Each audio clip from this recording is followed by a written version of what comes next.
じゃーん。十二一重着てみました。どうでしょうか。うんうんうんうん。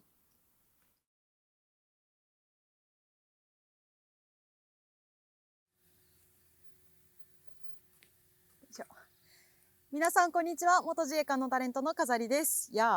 ということで三重県明和町にやってきました。明和町といえば西洋の町ということで、西洋の歴史だったり、それから十二一重ですねだったり体験してみたいと思います。じゃあ早速行ってみましょう。よし、じゃあ行ってきます。ゴー。よいしょ。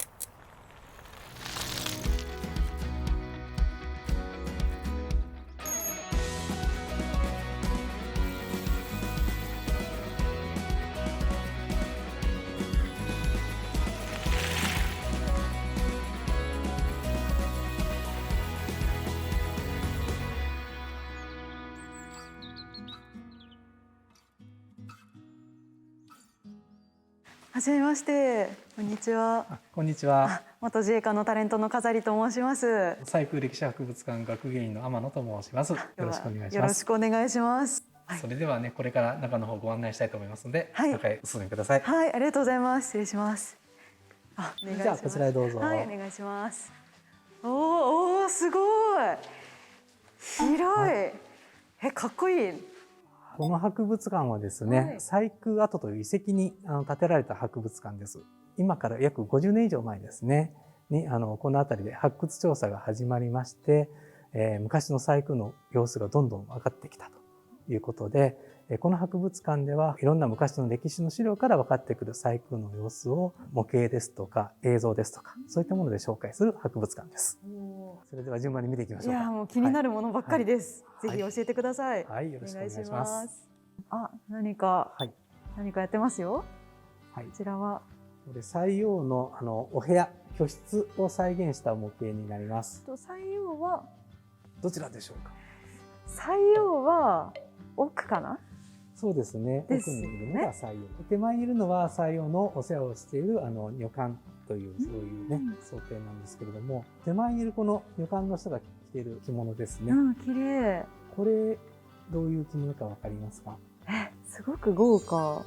はい。見えますし。十二一重聞いたことありますか。十二一重、はい、わかります。私朝日夢見しっていう漫画がすごく好きで、それで見たことがあります。そうですか。はい、そうなんです。これは源氏物語のねお話なんですけれども、当時の女性のですね一番清掃ですね。今彼女が着ているその着物には何か意味があるんですか。模様だったりとか。そうですね。十二一重の場合重ね着をしていきますので、着物の重ね着のその色目のなんていうか変化でありますとか、着物のですね表側と裏側の色のこの組み合わせですとか、そういったもので季節感を出したりだとか、いろんなもみじのイメージであるとか、そういう桜のイメージだとか、そういったようなねものをこう中に表すというかな、そこにその人のセンスが現れてくるというそういうものですね。はい。昔のファッションセンスというか、はい、そういう感じなんですね。西洋なんですけど、なんか恋愛したりとかそういったことってできるんですか。西洋は神に仕えるそういうね役目でやってきておりますから、他の男性と仲良くなるというのはそれはダメです。なんですけれども、ここにある伊勢物語絵巻というね絵巻があるんですが、この伊勢物語の中に都からやってきた貴族と西洋が一夜をね共にしてしまうというラブロマンスがありまして、そういった様子を描いた絵巻があります。じゃあそれちょっと見てみたいです。そうですね。その様子を描いたのがこちらの絵になりますね。これが最初の場面かな。そうですね。これが狩りに来て都からね使わされた貴族ある男。これが有原業平とされてるわけですけれども、これかな、オレンジ色の。そうですね。はい。馬に乗ってる方ですかね。そうですね。そしてこのミスの中でなんかちょっと覗いてる女性の2人いますけれども、その2人のうちのどちらかが多分西洋なんでしょうね。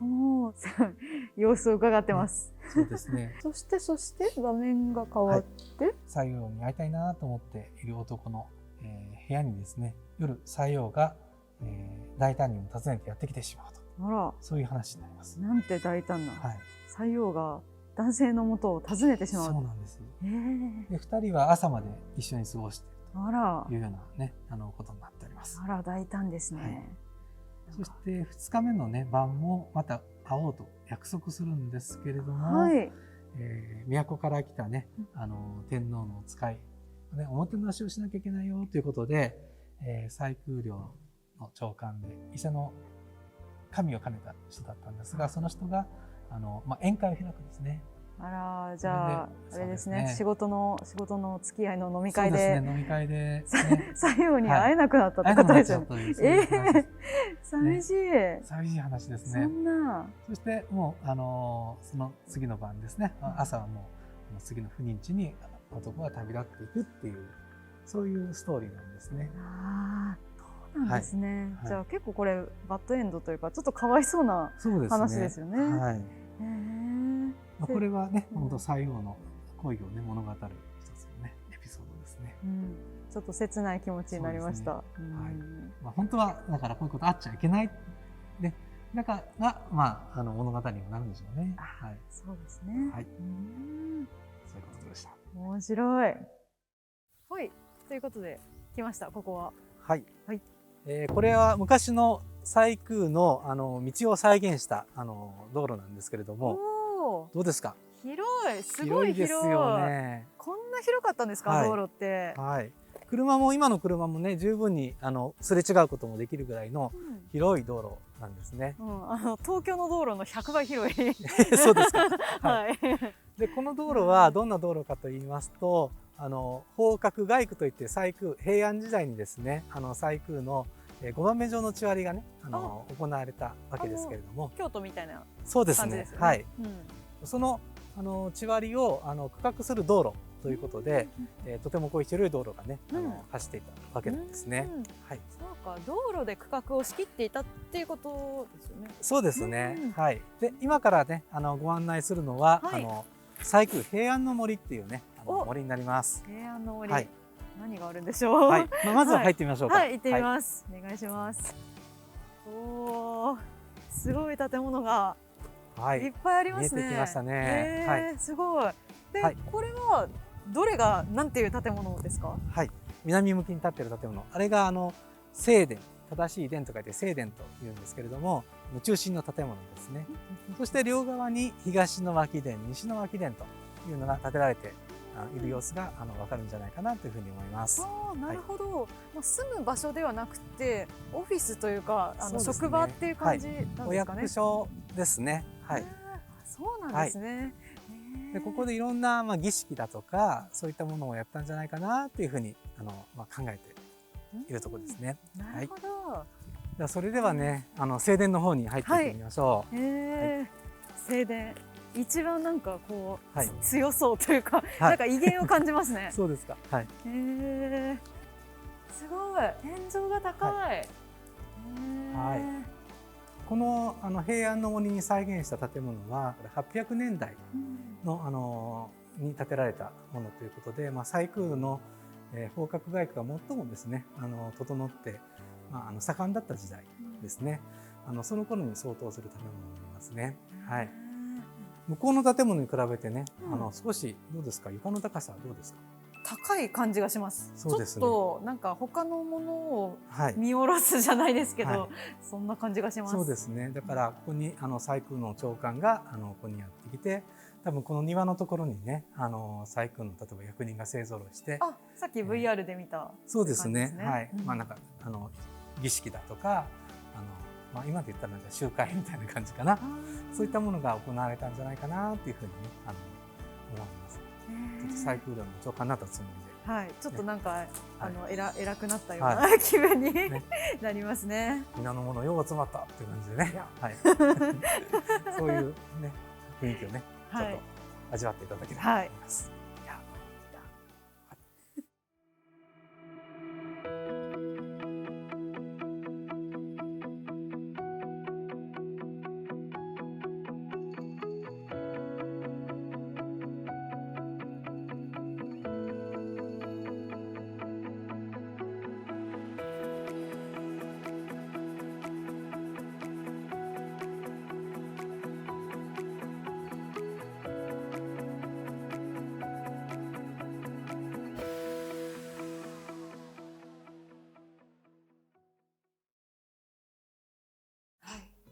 もうそろそろお腹が空いたということで、いつき茶屋さんにやってきました。お腹ペコペコです。今からですね、採用弁当、採用の宝箱というですね、特別なね、お弁当を、ね、食べていただきたいと思いますので。もう重厚感あふれる、見た目が、はい、楽しみです。じゃあ、いきます。オープン。じゃーん。どうでしょうか。すごい。豪華。採用弁当ということで、これは採用が実際に食べてたものですか？当時のいろんな記録から、採用のね、当時の、お弁当、食べてた食べ物ですね。それをちょっと想像しながら再現したものになります。はい、美味しそう。いただきます。これなんでしょうか。はい、今のはね、サメのタレってこう、ね、言われてるものでして、サメですね。サメの干物ですね。はい。美味しい。はい。この採用弁当では当時ね平安時代の昔から、この伊勢の近海で取れたであろう、そういったものですね、魚介類でありますとか、そういったものを、ね、使っております。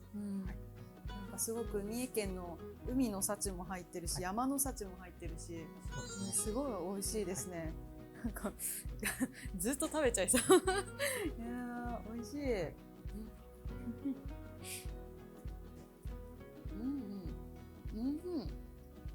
ごちそうさまでした。めちゃくちゃ美味しかったです。しかもお腹いっぱいになりました。はい、美味しかったです。よかったです。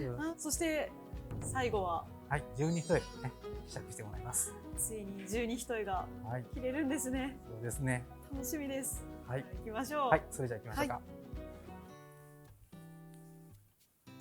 さあやってきました。五木宮歴史体験館。ここで12一重を着れるということですごく楽しみです。じゃあ今から着てみたいと思います。行ってきます。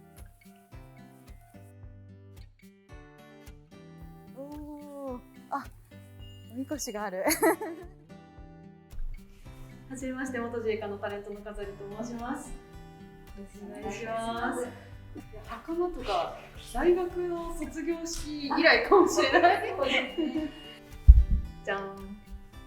今袴を履きました。じゃあ今からどんどん重ねて着ていきます。楽しみ。じゃあお願いします。はい。一重お召しになっていただきます。一重。まだ1枚目なんですけど、まあまあもうすでに。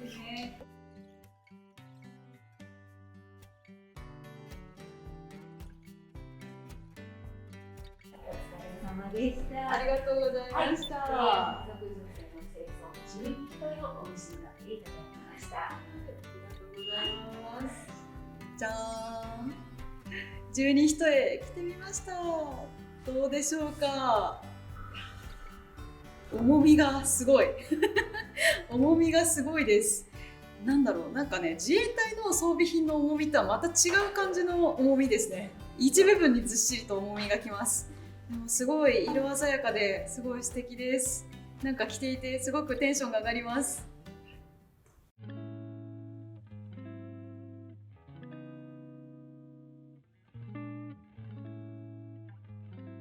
ということで台に上がらせていただきました。イエーイ。私が持っているこの扇は檜扇というそうです。持ち方もルールがあるそうで、こんな感じで両手で持って腰の位置で持つのがいいそうです。わーい、なんだかお姫様になった気分です。テンション上がるね。素敵に着せていただいてありがとうございます。とても綺麗ですよ。ありがとうございます。ちょっと何点か気になった点があるので聞いてもいいですか？